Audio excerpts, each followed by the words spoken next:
welcome to Strange Talk with Doc. I hope everything is good with you, and I hope everything is good with yours. Let's get into this bad boy. I want to make the topic of discussion before I move on. Music. It's real simple. Music. Just thank you very much. There's benefits to listen to music. First of all, I want to start off by saying I come from a generation. I'm going to call it the pre-cable generation. The pre-cable generation, music meant everything to us. When you came in late at night, all you had was late night old movies, and I'm talking about black and white movies. There was no ESPN, there was no MTV to turn to, no BET. So you were dependent upon music between the hours of 2 a.m. to say 6 o'clock. You got on TV what was called test patterns. Every channel you turned to was just this test pattern or U log type thing where the TV stations actually went off. I hope I'm not dating myself too much, but TV stations used to go off for the evening. They would give you like the national anthem and then they would shut down to the morning. So if you came in from a party, and we're not talking 100 years ago, I am talking 1980, 1981, 1982. You came home from a party and you still was in the mood to be up and you was feeling good and you had company, you had to turn on the radio. You had to do that or put some music on. We didn't even have CDs at the time. So music to my generation and all generations before me are very important because the radio was the boss. TV wasn't the boss, the radio was the boss. I mean, we are talking about the NBA championship games were held on 3 o'clock in the afternoon on tape delay. I did not stutter. The NBA championships were on tape delay 3 o'clock in the afternoon. The World Series was played when I was coming home from school. This stuff wasn't even prime time at that time. The Super Bowl was not as big as it is. There was no WrestleManias. There was no UFC. You get the point. I don't want to bore you with that. So the benefits of listening to music, other than being just enjoyable as fuck, is that it helps you with emotions. It clears your thoughts or makes you think about things. It motivates you. It's a coping mechanism. Some people are sad, some people are happy. It's like almost a drug. It allows you to express yourself through dance, art, and being a musician yourself. You can feel spirituality through music. It makes you feel good. It makes you reflect on situations, times gone by, things that you might want to do in the future. It's a great storyteller.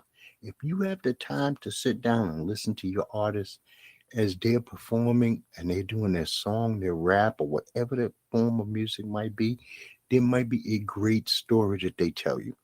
Music is great for memories, reflecting on memories. And think about this. What do you know most of in your life? If you was to add up everything that you can and will be able to do, I guarantee you the amount of songs that you know from beginning to end, or at least when you hear them, will be at the top of the list of the things that you remember the most out of any subject matter. Music helps people connect. Think about it. You got clubs you go to. Some people you're only there because you're club together. It gives co-workers something to go out and enjoy together. If you go to a barbecue or picnic, it's not as much fun, or the beach, without some music playing. Music relaxes you. I mean, and I already mentioned it helps with your ability to remember. It can help you with your mood. We all like to most part. I hate to put everybody in one category. For the most part, we all like to exercise to some form of music. Some people sleep to music. So it's a stress releaser. Music is a cooperation when you create it with others. You have to cooperate. If you're a drummer with the guitar player, the guitar player has to cooperate with the piano player, and the piano player has to cooperate with the lyricist. So it's all a cooperation. Music is a language that everybody on the planet understands. It's the one common denominator we all have. You do not have to understand the words of a song to feel a vibe from music. And in that being said, there are certain people in my life, and my life would be a lot emptier if I didn't have Nina Simone, if I didn't have Phil Collins and Peter Gabriel and Florence and Eddie and Stevie Wonder, and that was Eddie Vedder. If I didn't have who I consider the creator of modern music, Louis Armstrong, Tupac, Eminem, Pearl Jam, Genesis, Pink Floyd, which is Roger Waters and David Gilmour. If I didn't have Depeche Mode in my life, which is for the most part to me David Gahan, and I'm going to get to Depeche Mode later on. But you know what? Music means so much to me. It is I love music. Literally, I love music. You know, the OJs had that song, I love music, any kind of music. You know, Bob Marley told you that once it hits you, you won't feel no pain. I mean, sometimes there is pain in music, but it's a sweet pain. It's a pain of memory, times gone by. What would your life be? Just ask yourself that question. What would your life be without music? Would it be the same? Would it be less fulfilling? Would it be What would it be? I cannot answer that question for you. I just know that I've learned a lot. I felt a lot. Sometimes I didn't want to feel, and music made me feel in a situation. So I appreciate music. I appreciate all people who try to go out there and perform good music. I love to see it live. I love to listen to it on wax. I love to listen on CD. I like to listen to old concerts. And I thank YouTube for allowing me to tap into some music that I may not own, some music that I learn about. So, YouTube, as far as social media outlets go, is my number one source of places to go to find music. And I just appreciate the whole situation. I mean, because it's so uplifting. Now, we're going to move on to the regular portion of the show. So, we had some tornadoes that came through Mississippi and I guess some parts of Alabama. And unfortunately, it killed 26 people. I feel for those people. I feel that they built a life, and Mother Nature can be cruel at times. And she decided to take all of those things away, including lives. So, those people who are suffering, I hope that we do everything in our power as a nation to alleviate some of the pain, the stress, and the pressures on these poor people. And to that weatherman who prayed on national television, even though it was a short prayer, and he knew what was coming because he actually seen it in his mind live from the the map that he had up in front of him.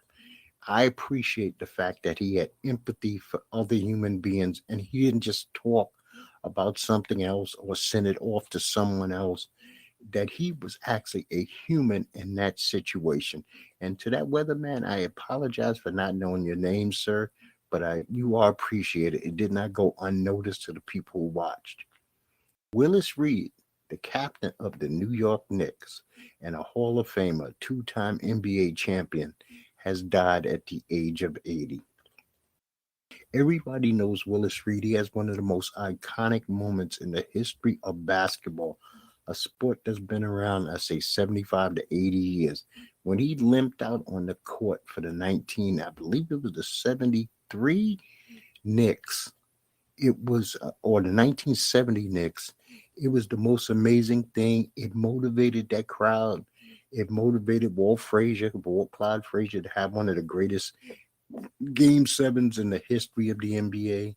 And it represented New York, the grit, the grime, the grut of New York, that a man cannot even be held down even when he's hurting the way Willis was hurt, because he only took two shots. He made them both, and then he came out the game because he could not go any further. But he wanted to motivate his teammates to help him out.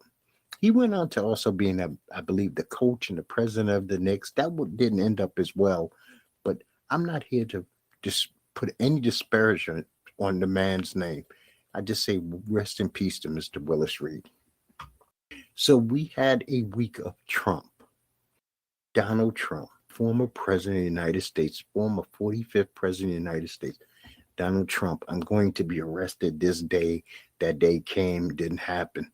Posting pictures of him uh, trying to look like a mafioso versus District Attorney Alvin Bragg. That was fucking ridiculous. Him calling DeSantis all kinds of names. This is a 70 some odd year old man who acts like a child at all points and times. I mean, we can't ever get a serious word out of this man. I don't understand why he has followers, why he has people who are willing to jeopardize their freedom for him.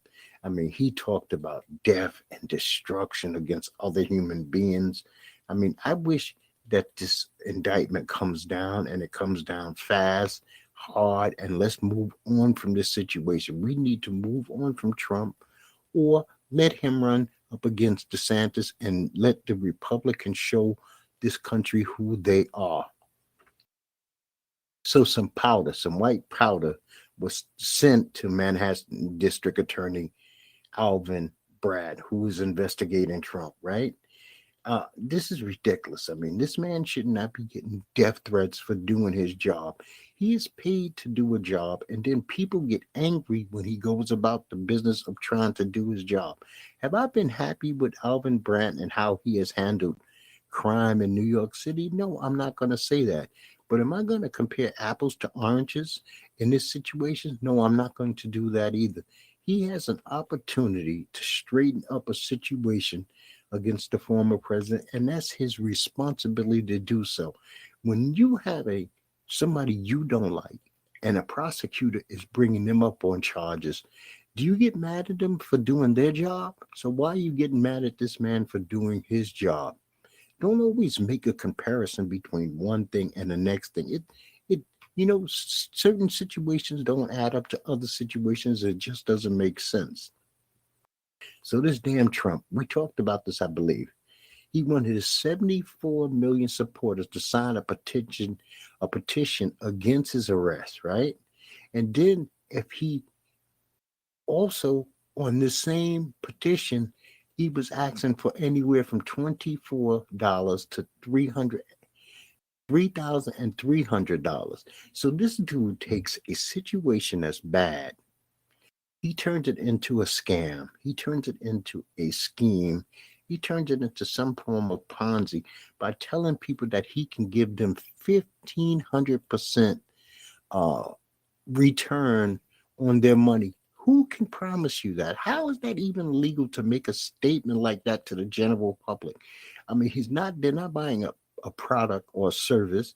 He's not going to be, if he wins the presidency, going to take your $2,400 and mail you back a $3,000 check. So what in the hell is he talking about here? Now, the LA teachers, I'm going to say, never having been a union member, I am very proud of them that tens of thousands of these LA teachers went out on strike to show support to the custodians, cafeteria workers, and bus drivers who staged a walkout last Tuesday to Thursday over protests of work condition and over their wages. Now, by Friday, the LA Unified School District and union leaders said they had reached a deal on a new pay raise for the bus drivers, custodians, and other support staff after that 3-day strike, which shut down the second largest school system.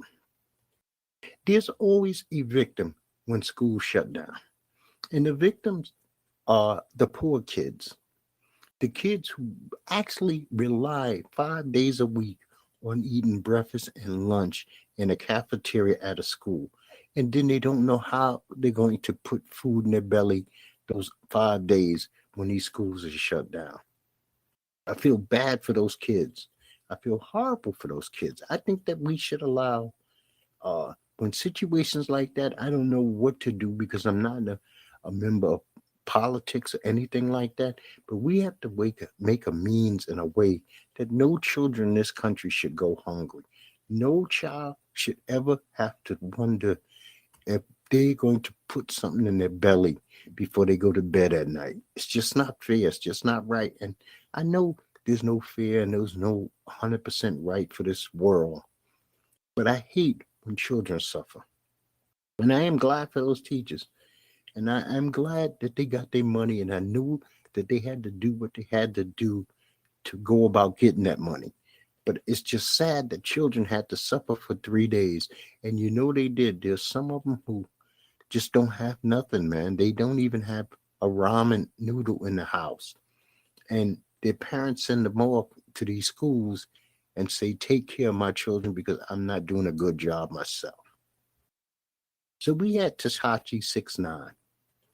This dude gets beat up in he gets beat up in the gym bathroom. Now, let's make this straight. It's a criminal act to attack and beat somebody. Just because the majority of people do not like this gentleman doesn't mean that they have the right to just beat him down, film him, embarrass him. He's actually a walking embarrassment of himself.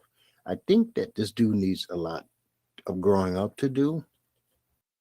He helped take some really bad people off the streets. There's no ifs, ands, and buts about that, no matter how you look at it.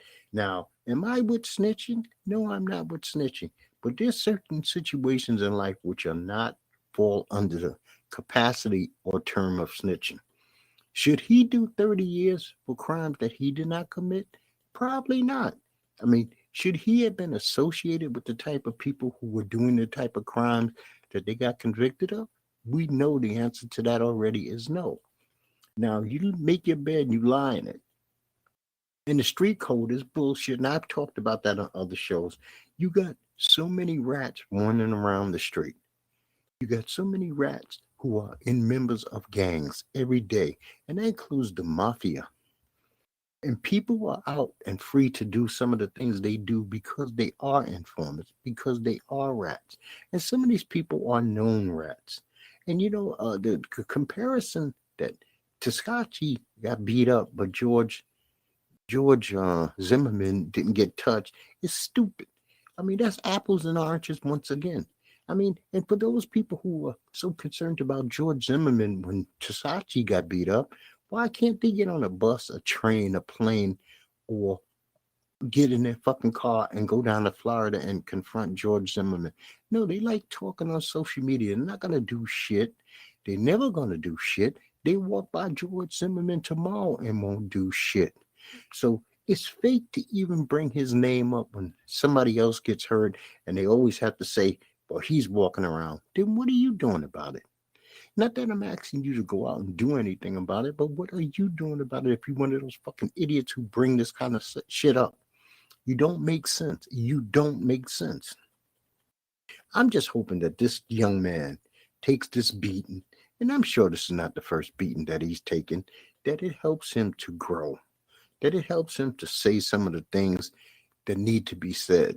I mean, for him to sit down and have a serious conversation, and I'm sure some news outlet would let him do so, where he can explain his situation and say, what would you have preferred me to do? Take a 25-year bid and not say a word? Or should I be free and those who actually committed the crimes get the weight on them? Because there's no way in the world that they're supposed to walk free and he's supposed to be in jail either. So I had talked about Depeche Mode earlier.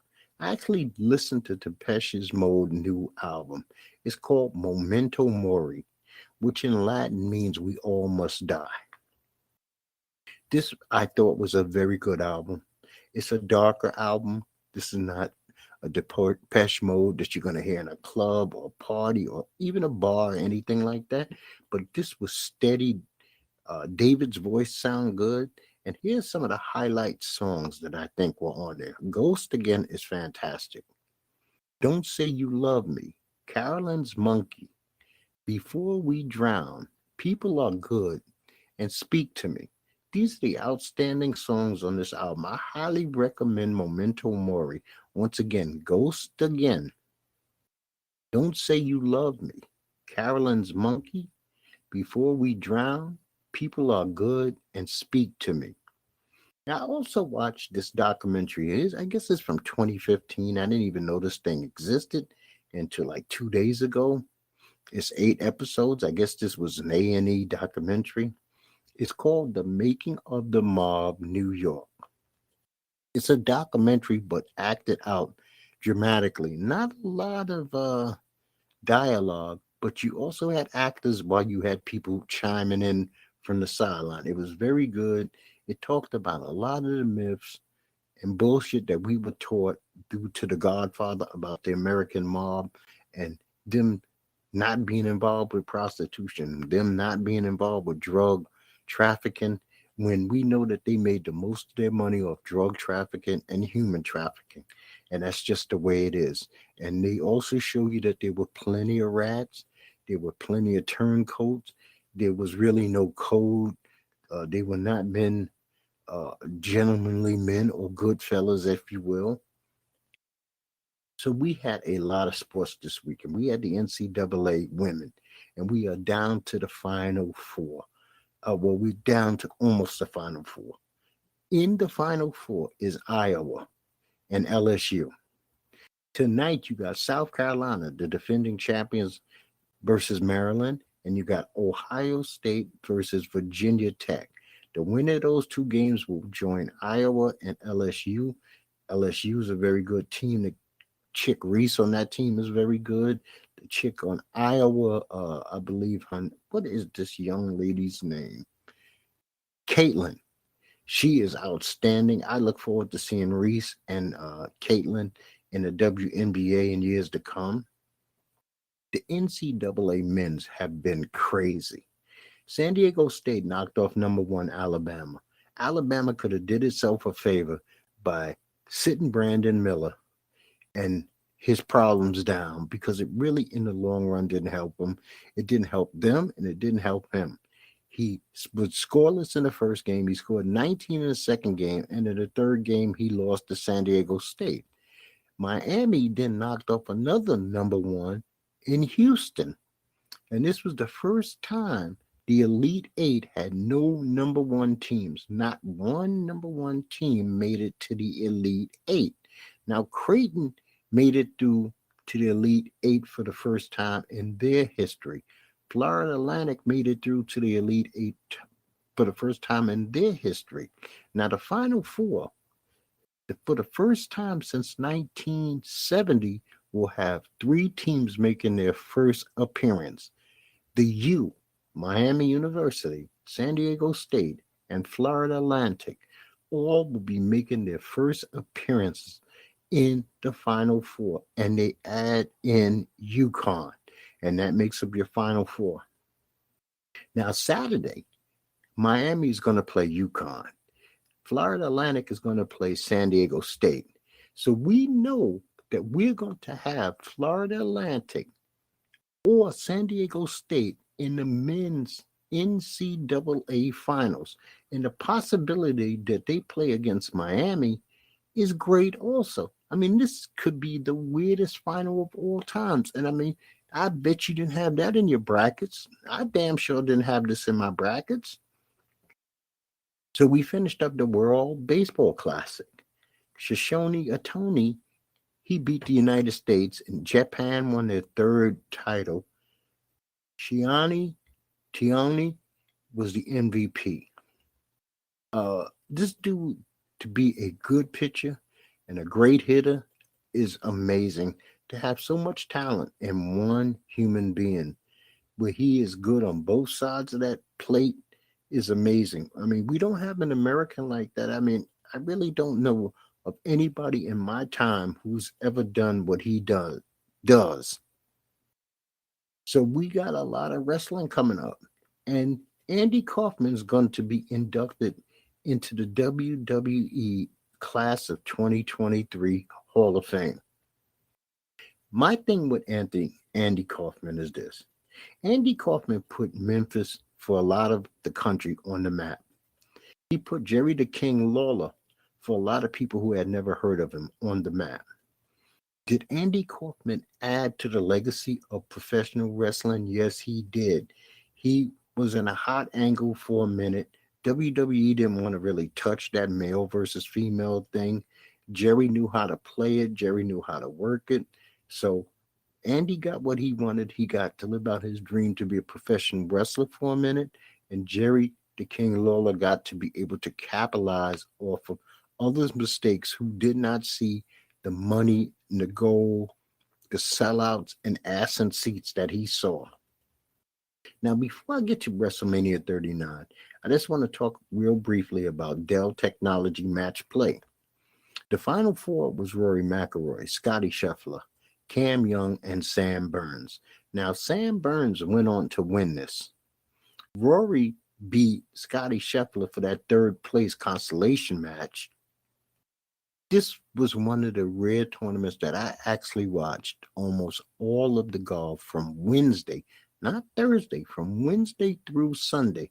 It was fantastic watching these guys play one on one, getting to see dudes go head up. This is totally different than your regular type golf where you go by strokes.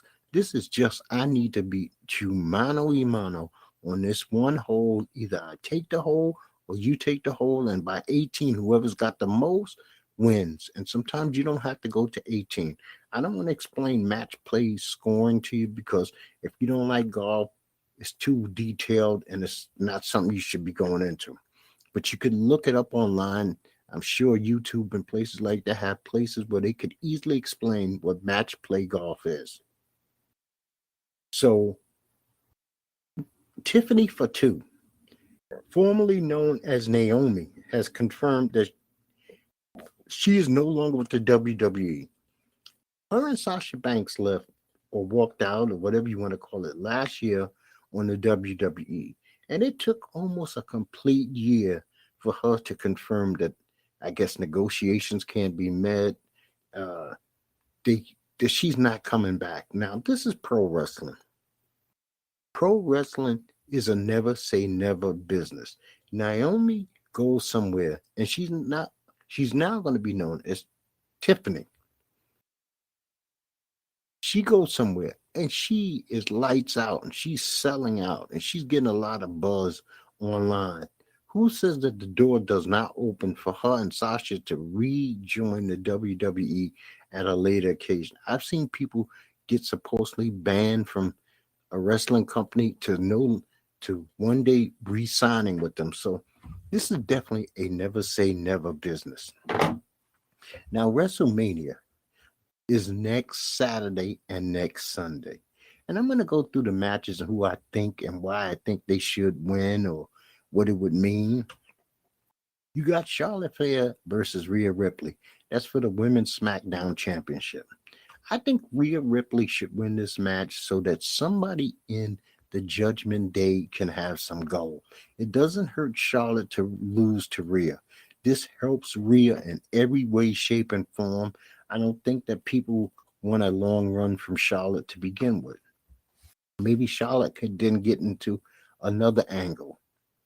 Bianca Belair. Asuka versus Bianca Belair for the Raw Women's Championship. I think that Asuka should definitely lose this match. It's no time to take this belt off Bianca Belair. Asuka, I love her to death, but I really don't like this new evil Asuka that I'm not buying into being evil, so it makes no sense. Brock Lesnar is going up against Omos. I don't see Brock Lesnar actually doing the job for Omos. The only way that I can see this actually turning out in Omos' favor is because Bray Wyatt and Bobby Lashley's thing is up in the air. You could have Bobby Lashley then jump in and him almost beat down Brock Lesnar with MVP to restart the Hurt business.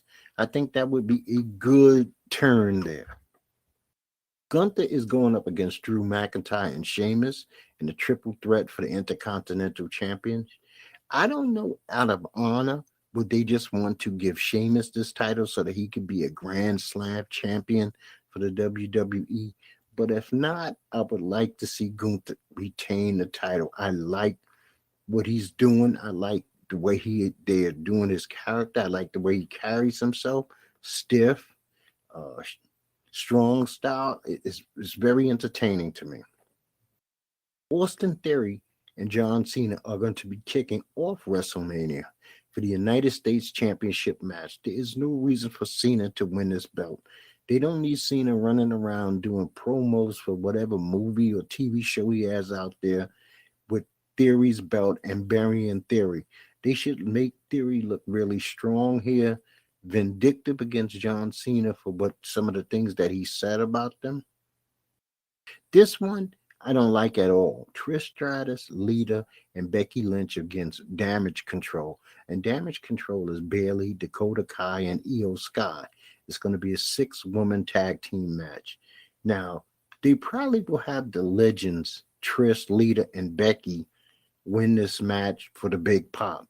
But Damage Control, either you break them up or you get them back into the title hunt. So I do see them giving it to, like I said, the legends, but I don't like it. Edge versus Finn Balor in a Hell in a Cell. I want Finn to win this battle in the Hell in a Cell because it's time for Judgment Day to keep rolling. You can't step on their toes while they are gold. They are money right now. And then you got a women's final 4-way tag team match. I believe, well, I know one of the teams is Liv Morgan and Raquel Rodriguez. You got Shayna Baszler and Ronda Rousey. I forget the other two sets of young ladies, but we know that it's going to probably be Shayna Baszler and Ronda Rousey with the crowd booing them out of the damn building, but we shall see. You got Braun Strowman, also a fatal 4-way tag team match. You got Braun Strowman and Ricochet, the Viking Raiders, the Street Profits, the Alpha Academy. I see the Alpha Academy actually breaking up in this one. There's Otis is distracted with that model thing, which I love. I hope that Otis turns on Chad, costs him the match to the Street Profits, and then you could actually have the Street Profits, Viking Raiders, and Braun and Ricochet go on to further battles to take up time on SmackDown, Raw, whatever, on pay-per-views. I believe that's good. You got the Usos, Jay and Jimmy, going up against Kevin Owens and Sami Zayn for the Undisputed Tag Team Championship. Now, I don't know. This one's kind of hard to call. Is the WWE ready to relinquish the belts from the bloodline? Would the fans go crazy if Kevin Owens and Sami Zayn won? Sure they would. That would tear the fucking roof off the building. Sami Zayn has been the MVP. Him, Dominic, and Rey Mysterio have been the MVPs of the WWE for the last couple of months. And now, you know what? I don't know if Kevin and Sami need a belt because I think that they could drag this out to another pay-per-view or two. But I wouldn't be mad if Jay and Jimmy actually lost the belts and then it would cause some friction in the bloodline. Seth Rollins is going up against Logan Paul. They have this scheduled for night one also. This is a Saturday night, first night event. I see Seth Rollins has to beat Logan Paul. Logan Paul just has to put on a good show, but he really should not be beating Seth Rollins because this would slow Steph's roll again. You have to be very careful what you do with people's characters, what you do with their brands, and how things are going. It's like Cody Rhodes versus Roman Reigns, the undisputed WWE Universal Championship match. I am not a big Cody Rhodes fan. I'm not a huge Roman Reigns fan, but I am a fan of Roman with Paul Heyman and him being the tribal chief and being acknowledged and running roughshod over everybody. Cody bores me. It's the same shit, it seems like, all the time. Uh, do I think that they might actually swerve us and give Cody the belt? Even though I don't think Cody has done nothing as far as a WWE performer due to that injury to deserve to be the Universal Champion. Okay, they had him win SummerSlam or King of the Ring or whatever the hell it was that got him this match. But Cody has not wrestled but maybe 6 matches in WWE. And if they give him the title, even though Roman might need a break right now, I think this is more of a for coming over and signing with us and leaving AEW, crippling them. We'll help you achieve the Rhodes family dream.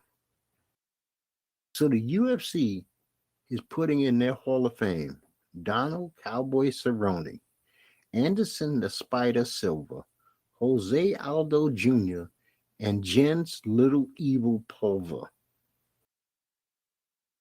This is going to be the class of 2023, people. I have no problems with any of the four so far. Donald Cerrone, I really liked him. He never got that title. He had several title shots, but he always fell short. But I thought he was pretty damn good fighter. If you look him up, he got a ton of records. I mean, the dude was, if he entered the ring and tried to give you the best that he had, and you can't ask for much more than that. I mean, do I like the cowboy persona? No, I don't like anybody with the cowboy persona. As a black man in America, I don't like what it says to me. I think it's bullshit. I'm super all American and you're not. But as a fighter, I got no issues.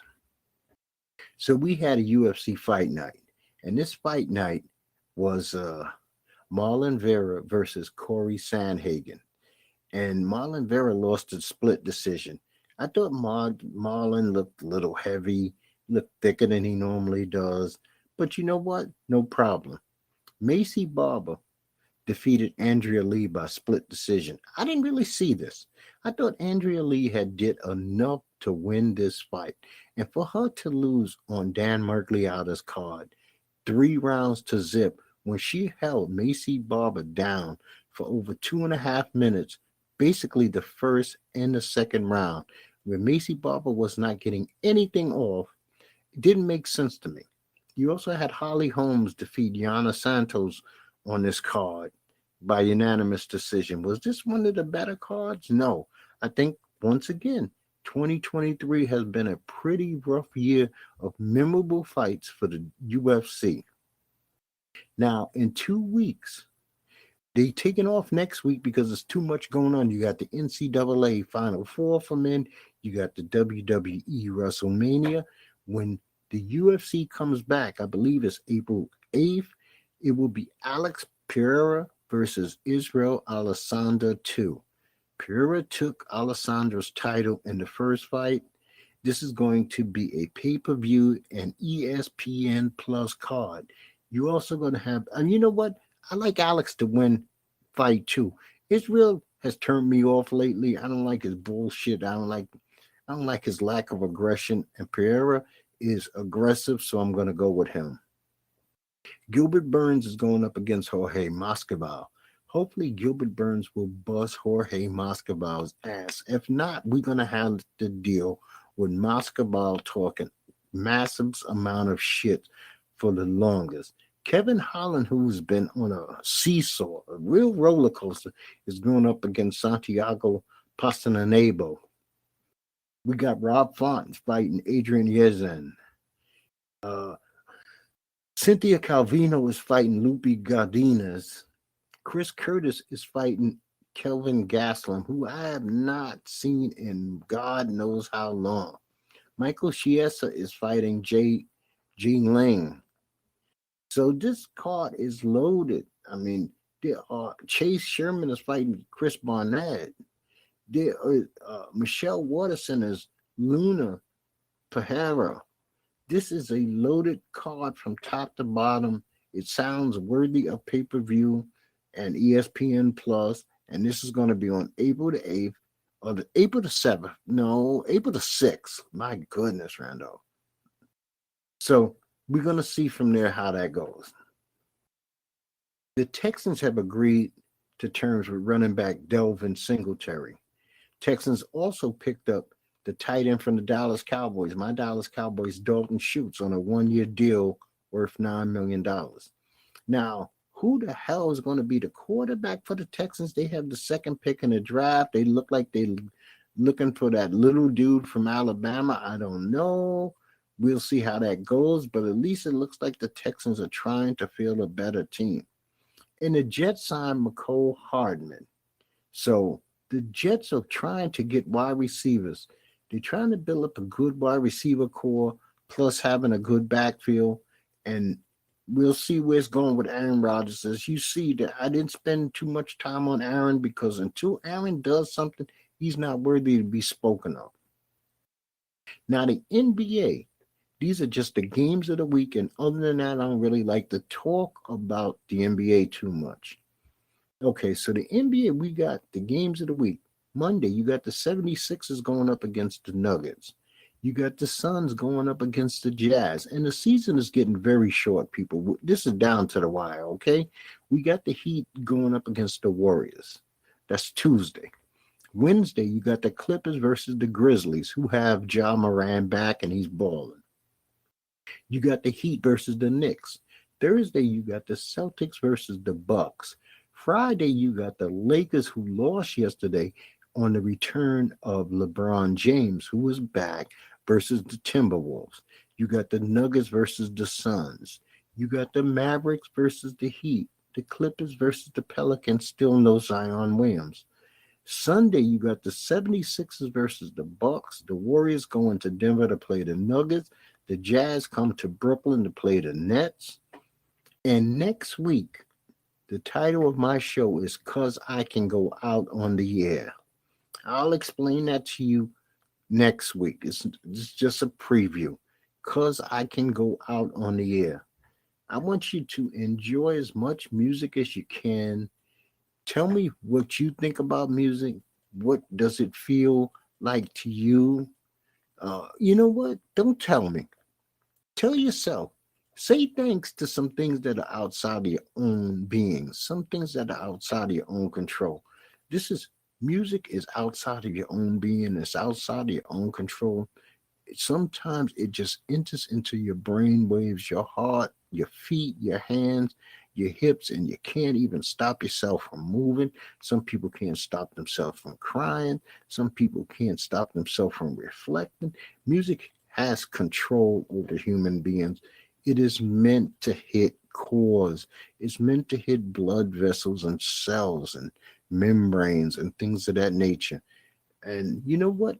Like I said, I don't care what kind of music you like. You might like trap, you might like drill, you might like country, you might like salsa, you might like, I don't know, you might like R&B or blues or jazz. And there's nothing to ever be ashamed of, because whatever hits you in your heart, whatever hits you in your soul, that's the right thing for you. I can't judge it. I won't judge it. And I'm going to tell you, like I tell you each and every time, people, peace to you and peace to yours.